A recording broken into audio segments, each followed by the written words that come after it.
No, when people, what I got from that is he's a hater. If you don't know me as a person, let's say you don't like me, you don't know me, you feel me? And I don't give a fuck. Him. If everybody in the team win, I mean, win. Fuck. Tank stopping a lot of people. You know, probably felt like, man, we fought when we were some little kids. Right. Man, I'm about to knock you out. Gervonta Tank Davis recently slammed Terence Bud Crawford, calling him foolish for chasing a fight with Canelo Alvarez. Davis hinted that Crawford was mainly chasing the money. After Tank's remarks, British promoter Eddie Hearn shared his views. While Hearn agreed Crawford is a once-in-a-generation fighter with top-level skills, he doubted Crawford could beat Canelo. Hearn said that no matter how talented Crawford is, he doesn't think he can handle Canelo's power, size, and experience in the ring. One weight class. 68, yeah, but you're coming up from 35.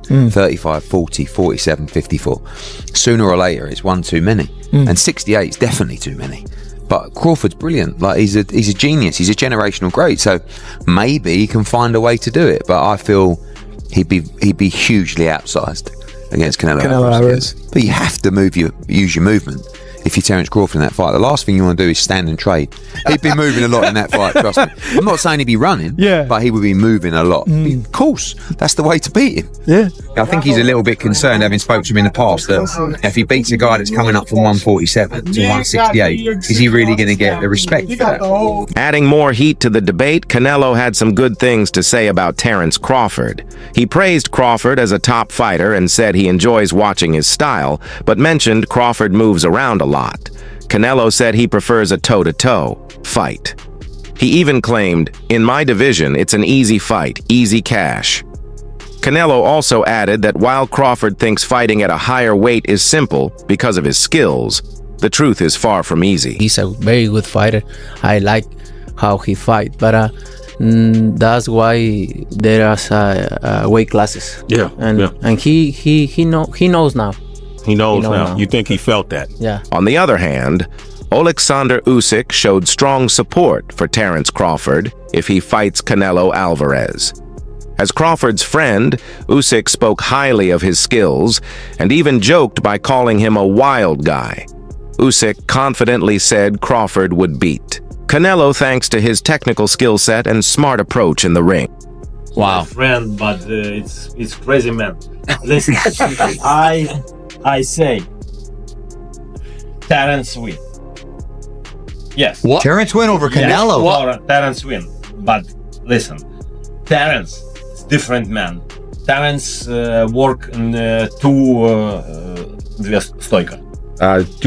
sides. Two sides. Right. And And right. shitter. Yes. He's a Yes. shitter. Yes. Right and left. But it's very smart man.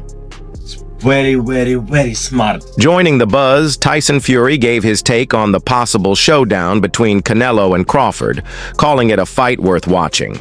He complimented both men for their talent and success, calling them world-class athletes.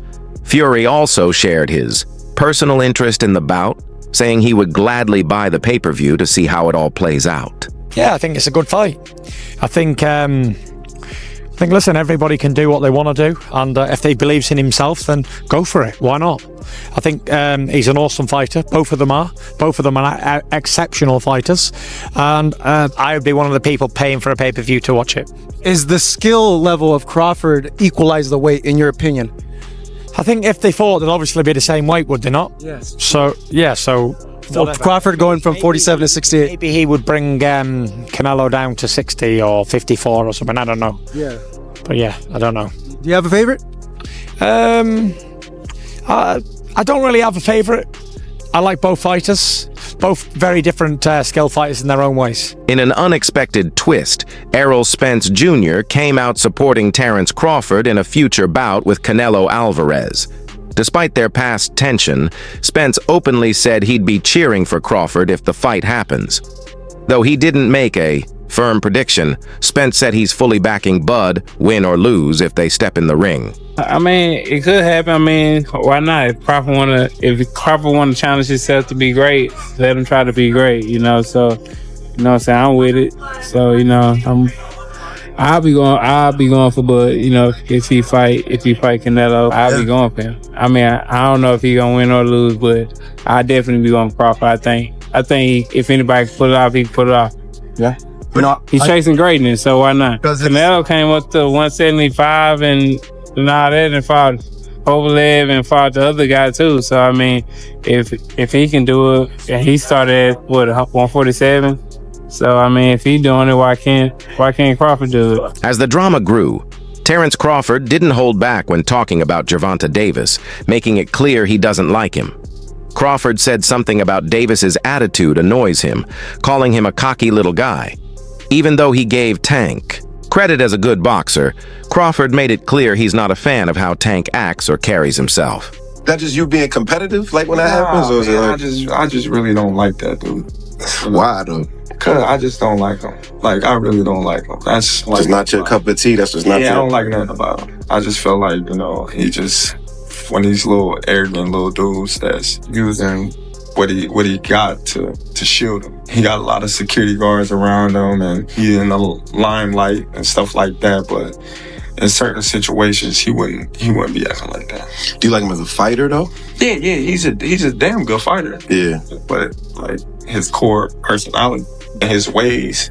Not one to stay quiet, Gervonta Davis shot back at Crawford, brushing him off as a jealous hater and questioning why someone who doesn't know him personally would judge him.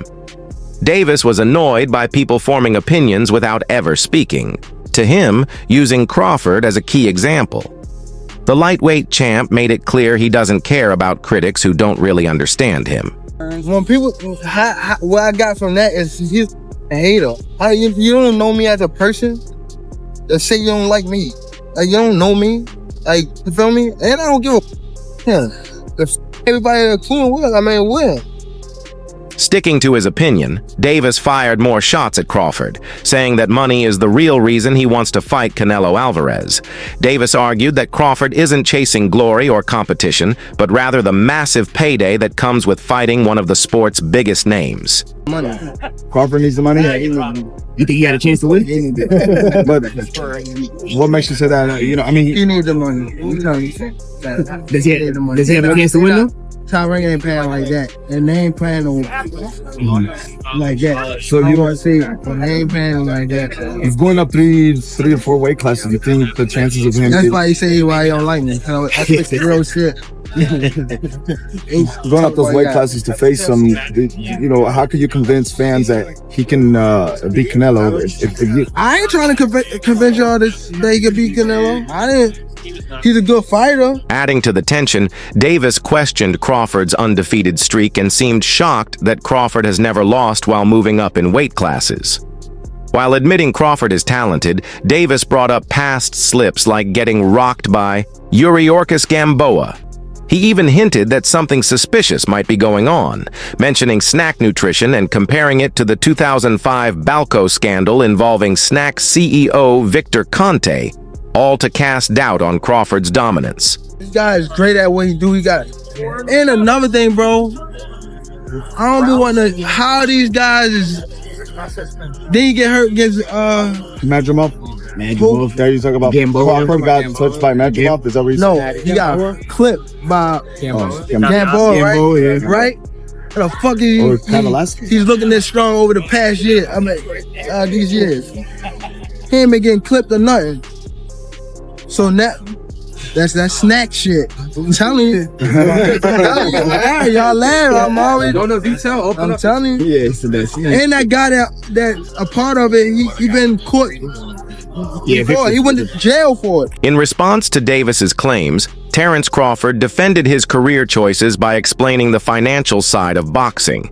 He said making money is part of the sport, and chasing big fights for high pay is normal. Crawford rejected the idea that fighting Canelo is only about money, saying big rewards naturally come with fighting top-tier opponents in the sport. What's going on with you and Gervonta? If I'm a boxer, he a boxer, you a boxer, we all need the money. I ain't doing it for free. I'm just as confused as you. I said, huh? I was just like, oh, that's crazy. Crawford didn't stop there and fired back at Davis again, this time talking about Tank's recent bout with Lamont Roach.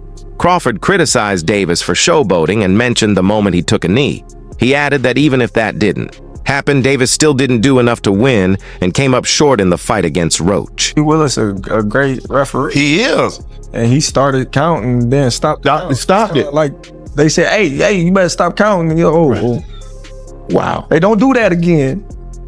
You, being a boxing aficionado, you think Gervonta won that fight? No. I don't think he won without the knockdown. You know, I thought it was a close fight, you know, but I would have gave the edge to Roach. He fought a great fight. Gervonta fought a great fight as well, but I just think he was overcome. Taking a more detailed approach, the WADE concept addressed the discussion about Crawford's size, saying people exaggerate how small he is. He pointed out that Crawford doesn't even look undersized and has moved up in weight without any problems. According to Wade, Crawford's transition between divisions has been smooth, and the size concern is likely blown out of proportion. I was going to ask you about that. A lot of people making a big deal about the weight. You just walked in here. You don't look like a 54 right now. You're looking a little more solid these days. And I don't know if this was something I got trolled into on Twitter, but I saw you'd stepped on a scale at 180, around 180-ish. Yeah. So you're not having any trouble. Continuing with that view, the WADE concept explained that 168 pounds is a big class for Canelo, and even Crawford agrees. He noted that Canelo is usually the smaller man in his division. Crawford pushed back against the idea that Canelo is bigger just because he fights in a higher weight class. He used Tyson Fury's loss to Usyk to prove that size doesn't always decide a fight. I just think a lot of people is adopting other people's thoughts. Okay, the group think. Yeah, okay. You know, a lot of people not thinking for themselves. They just, you can say that about a lot in today's day and age. You know, they hear something on social media and then they just run with it. Like, man, trust me, I know. Yeah. I've been known. Canelo's a bigger guy. I've seen Canelo in person. Even for him, 168 is a big weight class. Facts, and he's always the smallest person in his division. When you got Usyk fighting Tyson Fury, you know, Tyson Fury was the massive fighter over Usyk, and you know, the bigger guy didn't win. Dimitri Bivol, one of only 2 fighters who've beaten Canelo, shared his opinion and called the matchup interesting. Bivol thinks Crawford has the tools to win if he sticks to his strengths. He said movement, controlling range, and switching stances are key things that could give Crawford an edge. Coming from someone who beat Canelo, Bivol's insight adds weight to the idea that Crawford has a real shot. Who do you think has more power out of the two? Canelo, of course, he got used to this weight class more than Crawford. He need to get used to this power, even he's big. So how does Canelo beat Crawford? Do you think that's a stoppage? He could beat him, he could stop him. It could happen anyhow, you know, from both of the sides. And Canelo, of course, will try to find some hard punch. I don't know, but I think it's an interesting fight against Crawford, of course. The best fighters in their weight classes, different styles. Just need to do his job, what he's doing well. You know, he's changing his stance, he's moving a lot, you know, he's keeping distance. Like this he could win, of course, not with changing punches. Teofimo Lopez also gave his thoughts on the potential fight, calling it exciting but leaning toward Canelo winning. Lopez admitted Crawford might be slightly smarter in the ring, but said the size gap would be the deciding factor. He advised that Crawford should test himself against another strong super middleweight before jumping into a fight with Canelo. Who you got? Crawford, Canelo? I still say Canelo. I got Canelo too. I still say Canelo. Ring IQ, I believe that Crawford has a bit more. Yeah. However, it's just the size difference. I think that where Crawford is lacking is that he should try to test the waters even with somebody at that weight class before facing Canelo. But hey, They say he's a dog. He's got shot in the head and drove to the hospital. So maybe that's just his mentality. Hey, let's see. Only one way to find out till that day comes. It's the only way, but I definitely think that it's a great fight overall. Caleb Plant added his opinion, saying Canelo has lost some of his sharpness and doesn't look as dominant as before. He described the fight as a battle of styles and pointed out that Crawford brings a very different skill set compared to Canelo's. Last opponent, William Skull. Plant called Crawford a special talent and said the fight would be a new kind of test for Canelo. However, he chose not to predict the result, saying he'll just watch as a fan. Not quite, but also I kind of figured it was going to be like that, honestly. You know, I heard Canelo say in the interview, like, I don't really like fighting guys who move around that much like that. And William Skull being a Cuban fighter, like, I knew he was going to do that. It's a stylistic matchup. You know, and William Skull don't fight nothing like Terence Crawford. So we're not going to see the same type of fight come September. I think we're going to see a great fight. You know, you may think about it for a second and say, oh, well, there's weight classes for a reason, right? But Crawford's a special guy, you know what I'm saying? And so I think it's going to be a great fight. And I'm just a fan on that one. You know, just want to see a good fight, and I think it will be. Keith Thurman shared his doubts about Crawford beating Canelo, highlighting Canelo's quickness and strong defense. While Thurman respected Crawford's abilities, he said facing Canelo is tough because of his power, experience, and boxing IQ. Thurman also remembered a time when Canelo wasn't interested in facing Crawford, suggesting it once looked like a risky fight with little reward, much like fighting Amir Khan. Can he win? Yes. Will he win is the big question, you know, because the potential of speed, high quality defense, you know, we saw it in the last fight. It's those little mistakes that end up having big consequences against Canelo, right? Floyd, Bivol, where's the mistakes? You gotta be, you know, you gotta get that 10 out of 10. You don't make mistakes, you know. It's like Tiger Woods. You don't miss putts, you know. 20 feet out don't matter, you know. You gotta be sharp up against Canelo. Okay. I remember Canelo talking about not wanting to fight Crawford because it just reminded him of fighting Amir Khan, right? Fighting the smaller guy, nothing to really gain, and if he wins, they're just, you know, there's nothing to really say. You know, when you have a legacy like that, he gets to choose what he wants to do with his legacy. What I love about Canelo and his career is watching him evolve after the Floyd Mayweather performance, right? Mm-hmm. When he was young, he's always flat-footed, but when he was young, flat-footed, and didn't have diversity to his style, and he got schooled. And what's the purpose of going to school if you're not gonna learn and get educated? Mm-hmm. And so when they went back to the drawing board, they didn't go back to the drawing board as a stubborn mule. They said, hey, what can we learn? Maybe there's something to this evasiveness. And just ever since then, you know, it's been Canelo 2.0. And I think we've all enjoyed Canelo 2.0.